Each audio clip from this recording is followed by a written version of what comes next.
لا إله إلا أنت سبحانك إني كنت من الظالمين. بسم الله الرحمن الرحيم. السلام عليكم ورحمة الله وبركاته. Masuk Islamnya Hamzah bin Abdul Muttalib. Hamzah bin Abdul Muttalib ini satu sisi dia adalah paman Nabi,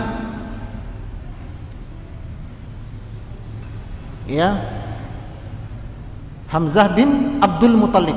Sementara ayah Nabi adalah Abdullah bin Abdul Muttalib. Di sisi yang lain, Hamzah ini pula saudara sepersusuan Nabi. Karena ketika Hamzah bin Abdul Muttalib ini lahir, dia disusui oleh Suwaibah, budak miliknya Abu Lahab bin Abdul Muttalib.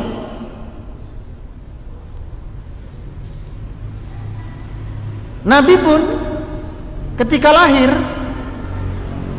ya, Nabi pun ketika lahir, maka ibu susunya yang kedua setelah ibu kandungnya adalah Suwaibah, budak dari Abu Lahab bin Abdul Muttalib.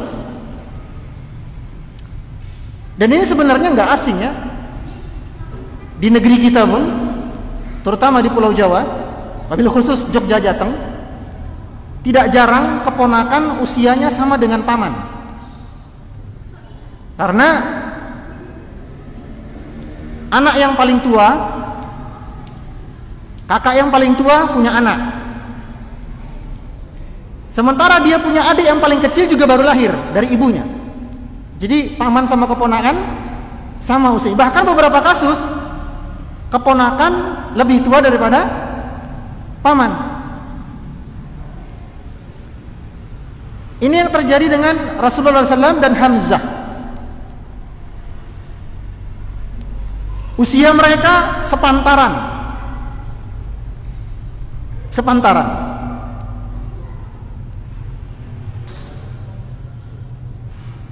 Dan Hamzah adalah seorang jagoan.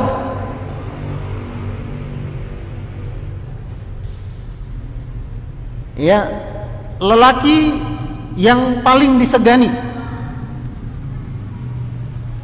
Paling-paling yang berani sama Hamzah itu cuma Umar. Yang lainnya nggak berani. Secara fisik, Hamzah ini lelaki yang sangat tinggi, gede. Kalau naik kuda, kakinya Hamzah itu menjejak ke tanah. Kita kalau naik kuda gimana kakinya? Gelantungan kan? Di samping perutnya kuda.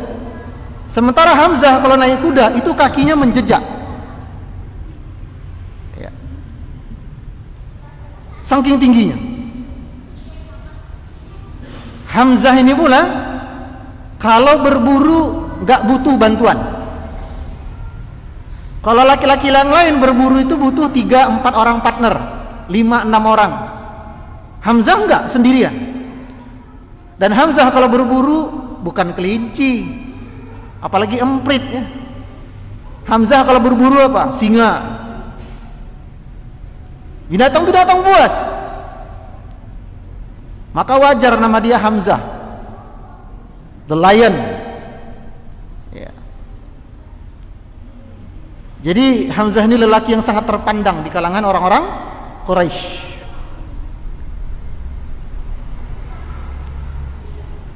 Apa yang melatar belakangi Hamzah ini masuk Islam?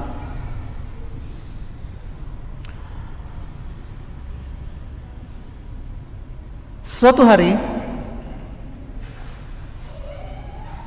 ketika tekanan-tekanan, cacian, siksaan kepada kaum muslimin semakin bengis pasca peristiwa hijrah Habasyah,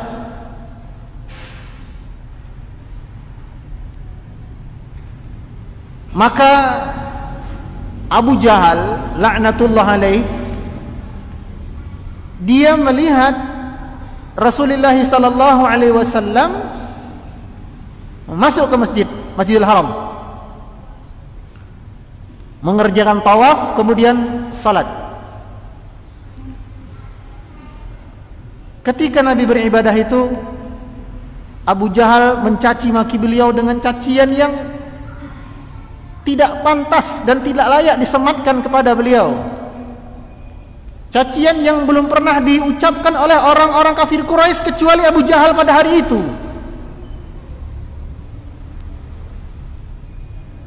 Maka salah seorang budak milik Abdullah bin Ju'dan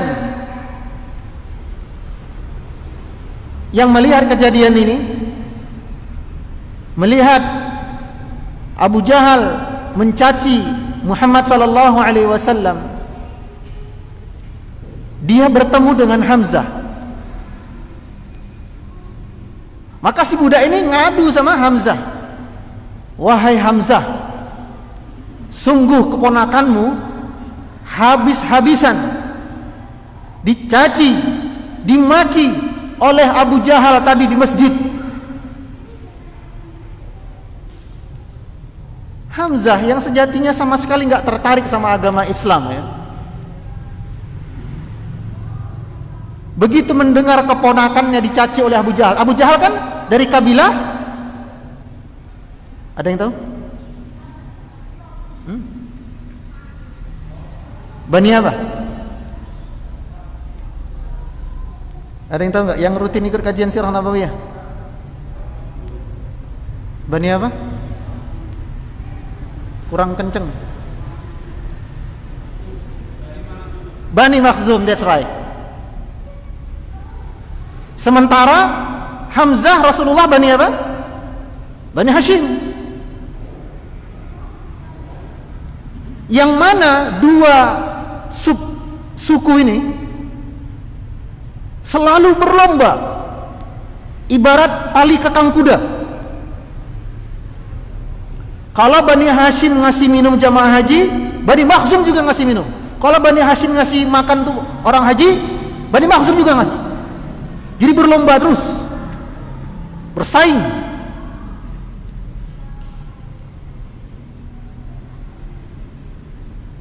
Hingga ketika peristiwa itu terjadi, Hamzah yang tidak terima ketika salah satu laki-laki dari Bani Makhzum berani-beraninya merendahkan seorang laki-laki dari Bani Hashim, maka fanatik kesukuannya bangkit. Dia baru pulang berburu. Namanya orang kalau pulang berburu bawa apa? Panah, ya kan? Busur, pedang, tombak.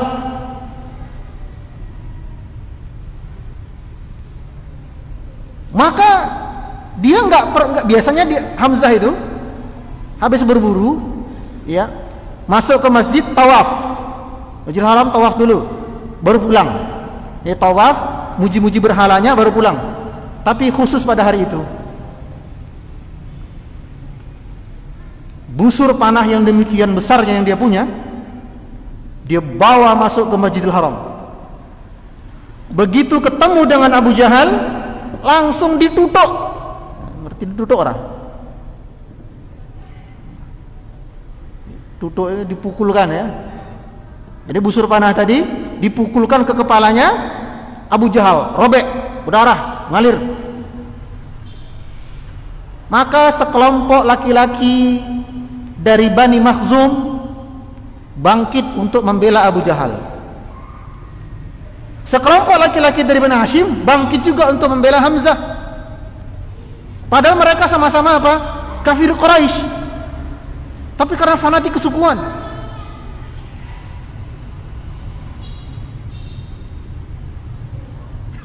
Maka Abu Jahal berkata kepada rekan-rekannya, udah, jangan bikin ribut.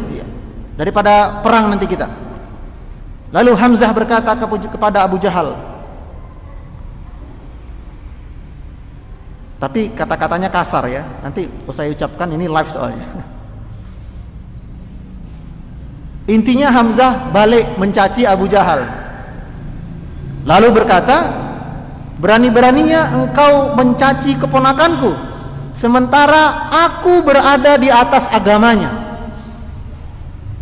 Ini ucapannya Hamzah. Jadi dia masuk Islam itu nggak sengaja, hanya karena fanatik apa? Kesuguhan, hanya karena emosi. Berani-beraninya lu caci maki keponakan gue ini udah masuk agamanya dia, ayo caci lagi. Kalau enggak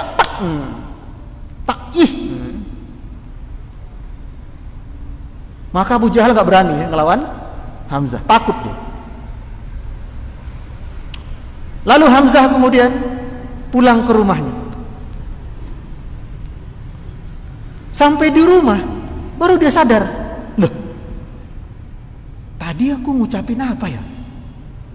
Kalau nggak salah, tadi tak omong aku sudah berada di atas agamanya si Muhammad. Waduh, gimana ini? Jadi dia masuk Islamnya gara-gara emosi sesaat. Jadi ini emosi yang baik ya. Meskipun hukum asalnya emosi itu tidak baik. Hukum asalnya begitu. Rasulullah SAW bersabda, la taghdab. Faraddada miraran, la taghdab. Ketika ada seorang bertanya kepada Nabi, wahai Rasulullah, berikan wasiat kepadaku. Nabi berkata kepada orang ini, la taghdab. Jangan mudah marah. Jangan bersumbu pendek. Jangan gampang terpancing emosi. Faraddada miraran. Lalu Rasulullah mengulang-ulang kembali nasihatnya kepada orang ini, la taghdab, la taghdab. Ya, karena hukum asalnya marah itu tak baik. Tidaklah kelembutan diletakkan di suatu tempat, dia akan menyuburkan, dan tidaklah amarah diletakkan di suatu tempat, melainkan akan menghancurkan. Terutama di bulan Ramadan. Ya, terutama di bulan Ramadan. Maka kalau ada orang-orang yang mancing-mancing emosi, ya, yang ngajak gelut, maka kita berkata apa? Inni shaim. Inni shaim. Saya sedang puasa.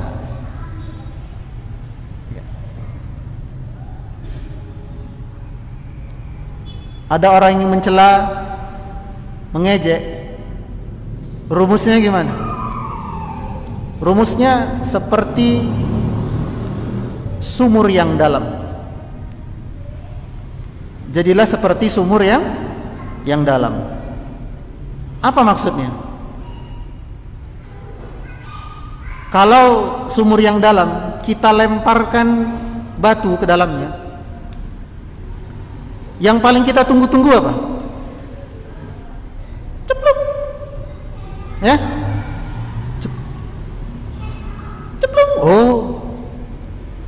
Artinya semakin dalam sebuah sumur, penantian kita akan suara ceplok tambah lama. Begitulah cara bijak menyikapi orang yang memancing emosi kita. Yang dia harapkan, yang mereka harapkan itu kita balik balas.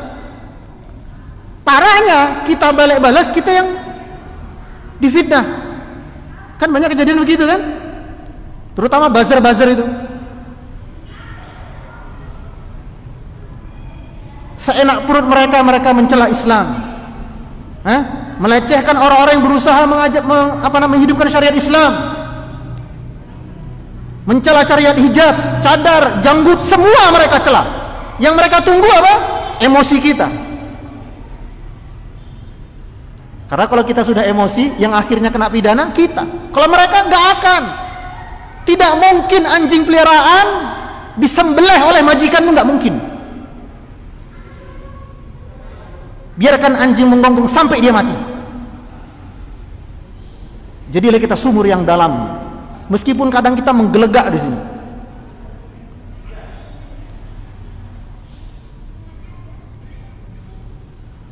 Jadi Hamzah masuk Islam karena emosi sesaat.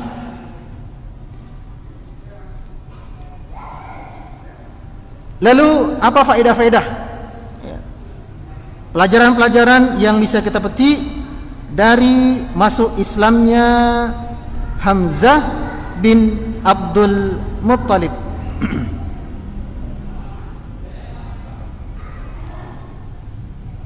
Faedah yang pertama,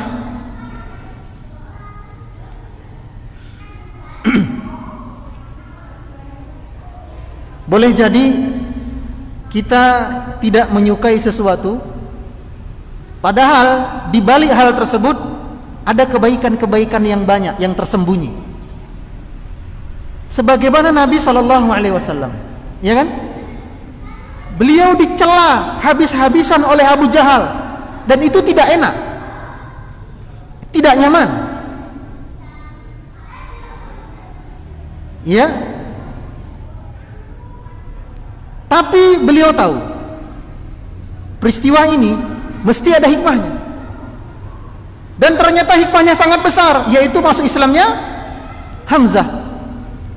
Maka ketika ada sesuatu yang kita anggap menyakitkan bagi kita, menyesakkan, gak cocok sesuai rencana, meleset dari target, ingat firman Allah Subhanahu wa ta'ala, wa asa an takrahu syai'an, betapa sering kalian membenci sesuatu, wa huwa khairul lakum, padahal itu baik untuk kalian.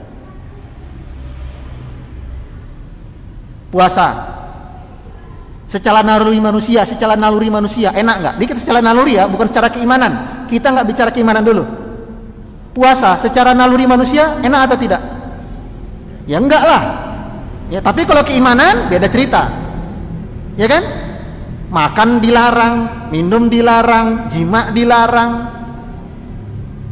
Tapi ada kebaikan-kebaikan di dalamnya. Pahala dilipat gandakan.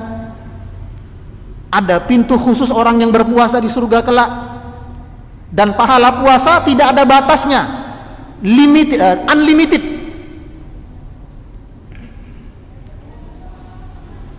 Dan hampir seluruh syariat ini yang isinya perintah dan larangan, kalau kita tanyakan naluri kita, nggak enak. Yang ibu-ibu, yang mbak-mbak kudu pakai jilbab, nek nggak pakai jilbab gampang, tinggal keluar rumah selesai perkara. Tapi perintahkan syariat apa? Pakai hijab.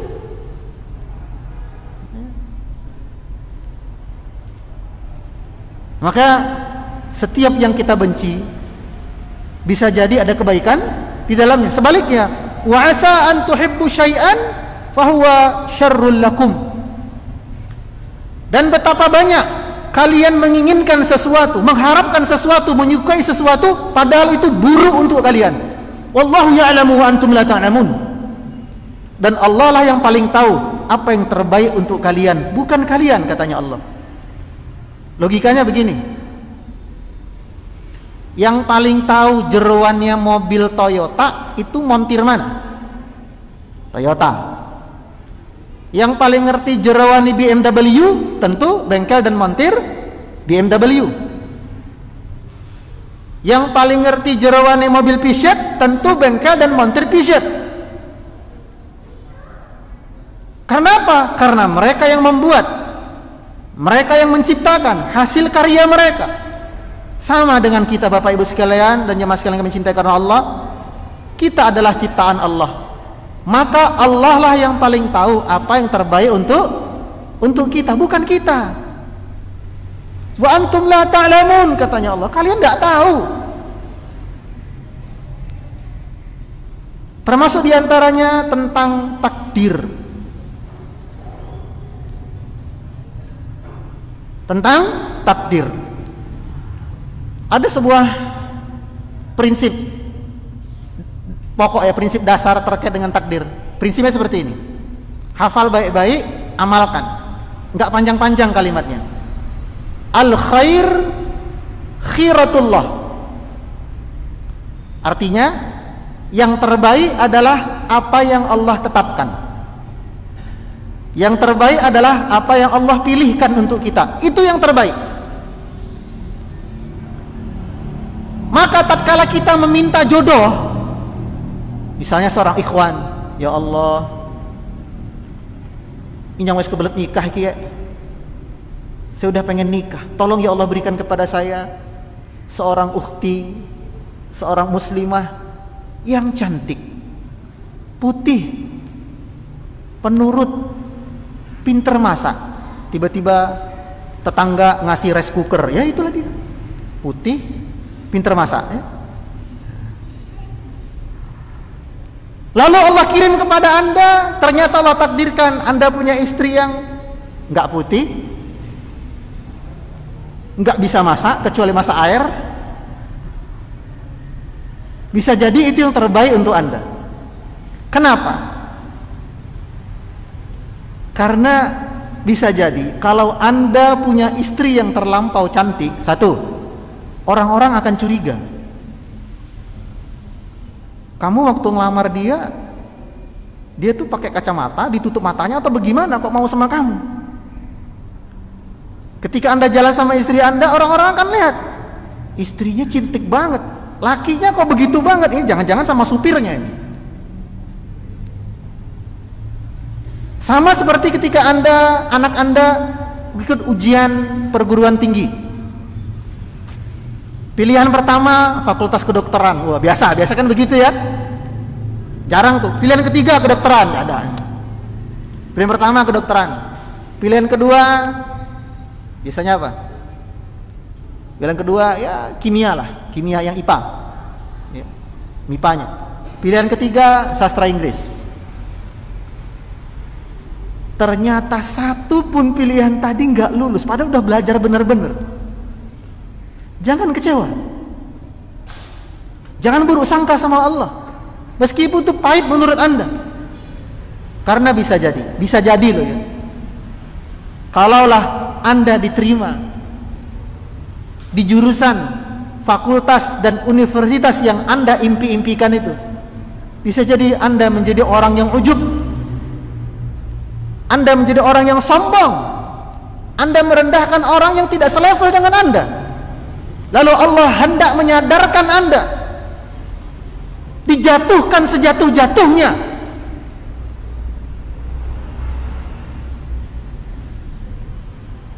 Belum lagi kalau ternyata Anda akhirnya masuk di jurusan atau fakultas universitas yang bukan impian Anda, tapi ternyata di tempat tersebut ternyata Anda bertemu dengan teman-teman yang soleh, teman-teman yang solehah, yang mungkin tidak akan Anda temui di jurusan-jurusan yang Anda kejar tadi.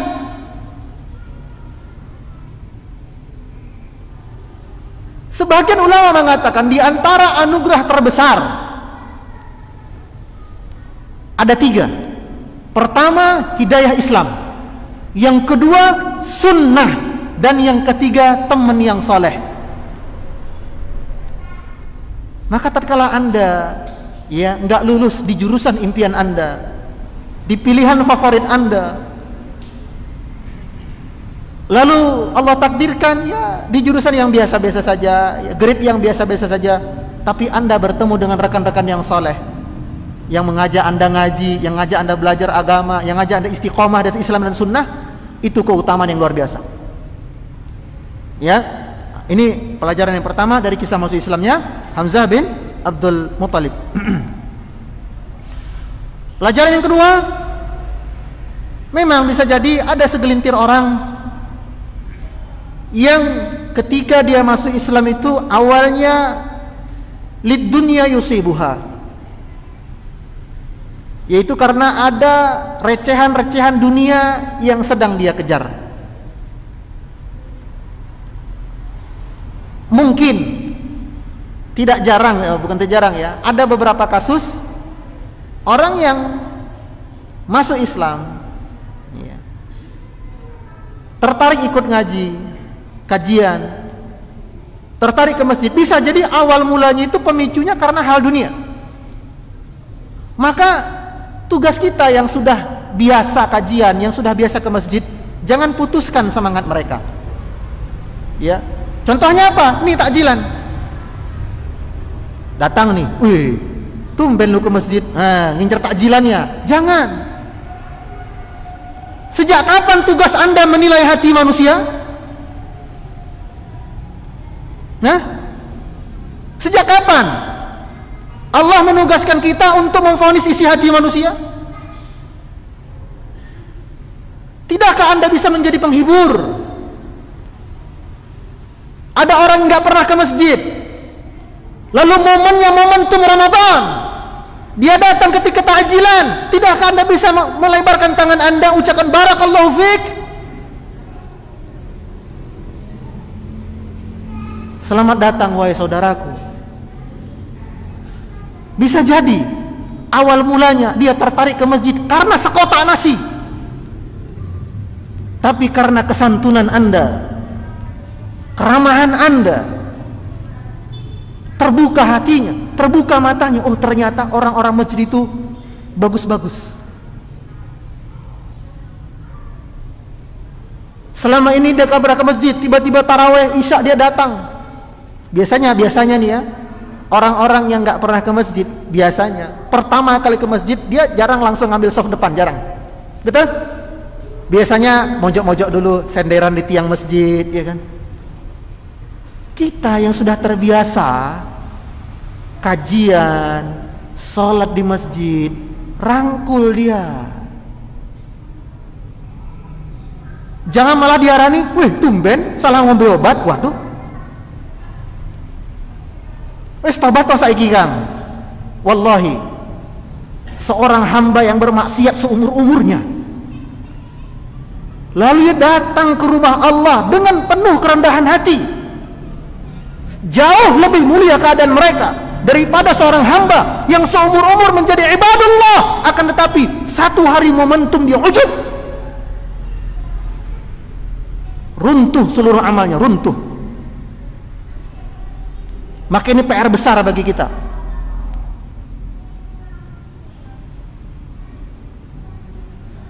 Dakwah itu mengajak, bukan mengejek. Rangkul. Saya juga ngisi di lapas. Tahu isinya lapas kan? Ya. Saya semangati mereka. Ya, belum tertutup pintu taubat. Ada kesempatan untuk berubah. Disemangati. Sudah cukup dia divonis oleh ketukan hakim ketika pengadilan. Demikian pula kita. Jadikan momentum Ramadan ini kita mengajak orang, bukan mengejek orang.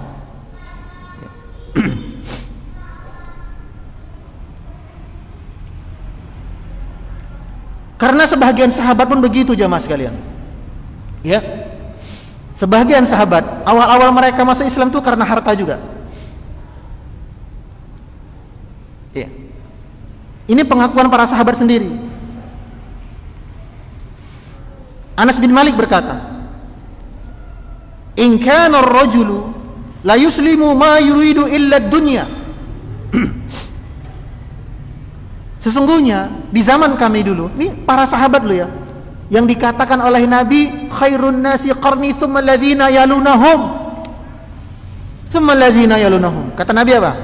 Sebaik-baik manusia adalah aku dan para sahabatku ini.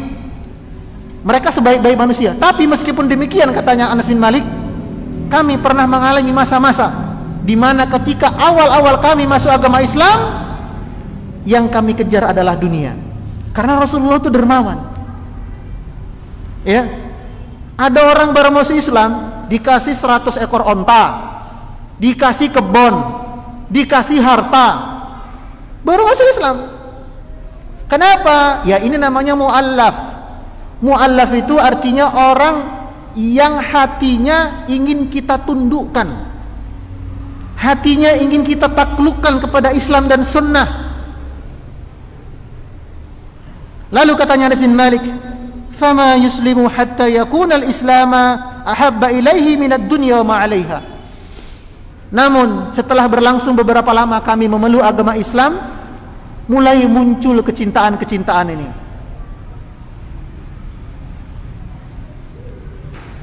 Hingga Islam itu lebih kami cintai daripada dunia dan seisinya. Adi bin Hatim, ketika dia pertama kali masuk Islam, tahu apa yang dikasih Nabi? Kambing Syi'ib. Syi'ib itu lembah. Jadi bukan 1 ekor, bukan 2 ekor, 1 lembah kambing. Berapa itu coba? Jadi ibaratnya peternakan kambing itu dikasih semua. Nyoh. Adi bin Hatim heran, ya Rasulullah, untuk saya semua? Iya, masih kurang. Ambil. Enggak, udah cukup.